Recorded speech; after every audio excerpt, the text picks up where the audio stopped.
لیکن بچوں کو اس نے اپنے پروں کے نیچے چھپایا ہوا ہے۔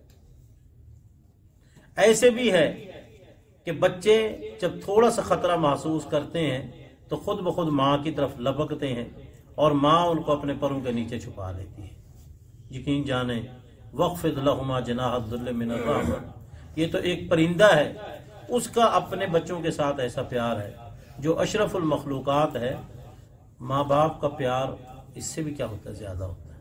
میں نے ایک واقعہ پڑھا تھا کہ ایک فیملی جا رہی تھی اور جیپ پہ سوار تھی، تو اچانک یہ ہیڈ تونسے کی طرف کا واقعہ ہے کہ کوئی حادثہ ہوا اور ان کی جیپ بھی پانی کے اندر گر گئی، سارے کے سارے اندر فوت ہو گئے۔ جب لاشیں نکالی گئیں تو دونوں بچے ماں کے ایک اس بازو کے اندر تھا، ایک اس بازو کے اندر تھا، اور ایسے وہ چپکے ہوئے تھے، اور ماں نے اوپر سے ایسے ہاتھ، اسی حالت میں ہی ان کی روح قبض ہوئی اور پھر وہ سارے کے سارے ایسے لپٹے ہوئے تھے۔ یعنی ماں نے جب موت سامنے تھی تو اس وقت اپنے جسم کی پرواہ نہیں کی، بلکہ اس وقت بھی اپنے بچوں کو اپنے ساتھ چپکا کے ان کو چھوڑا نہیں۔ موت اسی حالت میں آ گئی لیکن بچوں کو نہیں چھوڑا۔ یہ ہے وَخْفِضْ لَهُمَا جَنَاحَ الذُّلِّ مِنَ الرَّحْمَةِ۔ تو جس طرح ان کا پیار ہے تم بھی ایسے ہی اپنے ماں باپ سے پیار کرو۔ اور آگے رب کائنات نے جو دعا بتلائی ہے یہ یاد رکھیں، ماں باپ زندہ ہیں تو بھی یہ دعا ہے، اور اگر ماں باپ اللہ کے پاس پہنچ گئے تو بھی یہ دعا ہے۔ والدہ ہے، والد نہیں ہے، یا دونوں زندہ ہیں یا دونوں فوت ہو گئے ہیں، تو یہ وہ دعا ہے جب انسان دنیا میں آ گیا، ماں باپ ہے، تو یہ دعا اس کے لیے ضروری ہے کہ وہ زندگی میں بھی اور زندگی کے بعد بھی ان کے لیے یہ کرتا رہے۔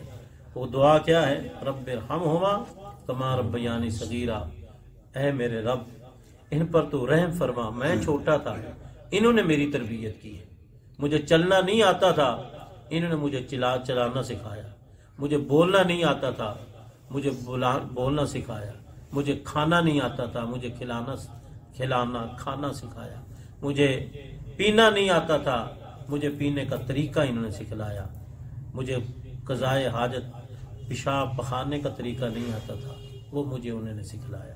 اللہ میں چھوٹا تھا انہوں نے میری تربیت کی، اس لیے اللہ میری تیرے آگے التجا ہے، رب ارحمہما کما ربیانی صغیرا۔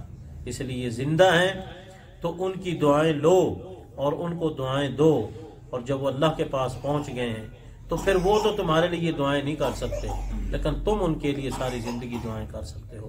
رب ارحمہما کما ربیانی صغیرا۔ آخری بات کیا ہے کہ میں اپنی بات ختم کرتا ہوں۔ ایک انصاری شخص آیا رسول اللہ صلی اللہ علیہ وسلم کے پاس، کہنے لگا اللہ کے رسول صلی اللہ علیہ وسلم، ماں باپ زندہ ہوتے ہیں تو ان کے حقوق ہوتے ہیں، کیا کوئی ایسے بھی حقوق ہیں جو مرنے کے بعد ماں باپ کے اولاد پر، مرنے کے بعد؟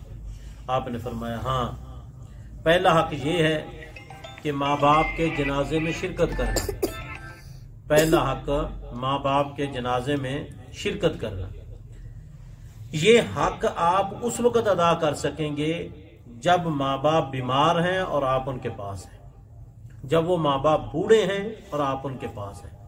اگر وہ بوڑھے ہیں اور بیمار ہیں اور آپ چلے گئے سعودی عرب، اور آپ چلے گئے دبئی، اور آپ چلے گئے انگلینڈ، اور آپ چلے گئے امریکہ، آپ روزی کی تلاش میں یا اپنے بچوں کا مستقبل بنانے کے لیے ماں باپ کو چھوڑ کر آپ چلے گئے، تو پھر یاد رکھیں کوئی پتہ نہیں کہ آپ کو جنازہ نصیب ہوتا ہے یا نہیں ہوتا۔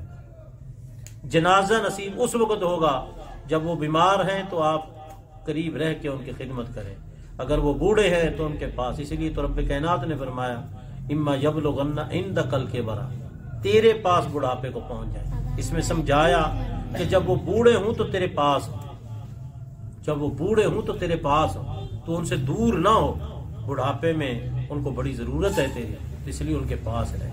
تو پہلا حق آپ نے فرمایا جنازہ پڑھنا۔ اور کتنے افسوس کی بات ہے کہ ماں باپ کا جنازہ پڑھنے تو چلا گیا لیکن دعائیں نہیں آتی، مانگتا کچھ نہیں، ایسے کھڑا رہا، یا کوئی ٹوٹی پھوٹی۔ اور یہ کتنی بڑی سعادت ہے کہ انسان اپنے والدین کا جنازہ خود پڑھائے، یہ بہت بڑی سعادت ہے۔ ذالک فضل اللہ یؤتیہ من یشاء۔ دوسرا آپ نے فرمایا دوسرا حق ماں باپ کا یہ ہے ان کے لیے دعا کرنا۔ ہم کیا کرتے ہیں، ہم 2-4 دن تو یاد رکھتے ہیں پھر بھلا دیتے ہیں۔ یاد رکھیں جب تک آپ کی زندگی ہے اپنے ماں باپ کو دعاؤں میں نہ بھلانا. پیسہ خرچ نہیں ہوتا، مفت ہے لیکن اس کو بھلانا نہیں. اور تیسرا رسول اللہ صلی اللہ علیہ وسلم نے فرمایا کہ ایفاء عہودہما، اگر ماں باپ کوئی عہد کر گئے ہیں، کوئی وصیت کر گئے ہیں تو اس کو بھی پورا کریں. ہر وہ کام جو اچھا تھا اس حوالے سے کوئی وصیت کر گئے ہیں. بعض اوقات ایسے بھی ہوتا ہے، انسان ماں باپ کہہ جاتا ہے کہ بیٹا تو نے آپس میں رشتہ کرنا ہے، تم بھائی آپس میں جڑ جاؤ، تم بہن بھائی آپس میں جڑ جاؤ. بیٹا بہن غریب ہے، تو تیرے پاس کوئی 4 پیسے ہیں، کوئی مسئلہ نہیں، لیکن تم بہن بھائی آپس میں جڑ جاؤ.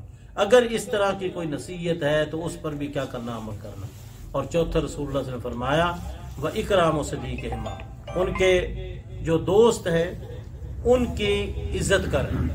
یعنی کہ ماں باپ، ماں کی سہیلیاں اور باپ کے دوست، تو جس طرح زندگی میں ان کے ساتھ ماں باپ کا پیار تھا، مرنے کے بعد ان کو ایسا نہ محسوس ہو کہ آج وہ نہیں ہے تو ہمیں کوئی پوچھنے والا نہیں ہے. ان کا احترام ایسے ہی ہو جس طرح وہ زندگی میں ان کا احترام کرتے تھے. اور آخر میں آپ نے فرمایا وصلۃ الارحام التی لا توصل الا بہما، ان رشتوں کو جوڑ کے رکھنا جو رشتے ماں باپ کی وجہ سے جڑے ہیں. وہ 2 ہی ہوتے ہیں، یا ددیال ہے یا ننیال ہے. ماں کی وجہ سے ننیال والا رشتہ ہوتا ہے، باپ کی وجہ سے ددیال والا. تو ان رشتوں کو جوڑ کے رکھنا یہ بھی ماں باپ کا حق ہوتا ہے اولاد کے اوپر. اللہ سے دعا گو ہوں کہ اللہ تعالی ہمیں توفیق دے کہ ہم زندگی میں بھی ماں باپ کے حقوق کا خیال رکھیں اور ان کے موت کے بعد بھی ان کے جو حقوق ہیں ان کا خیال رکھیں. آمین. واقول قولی ھذا وآخر دعوایا ان الحمد للہ رب العالمین.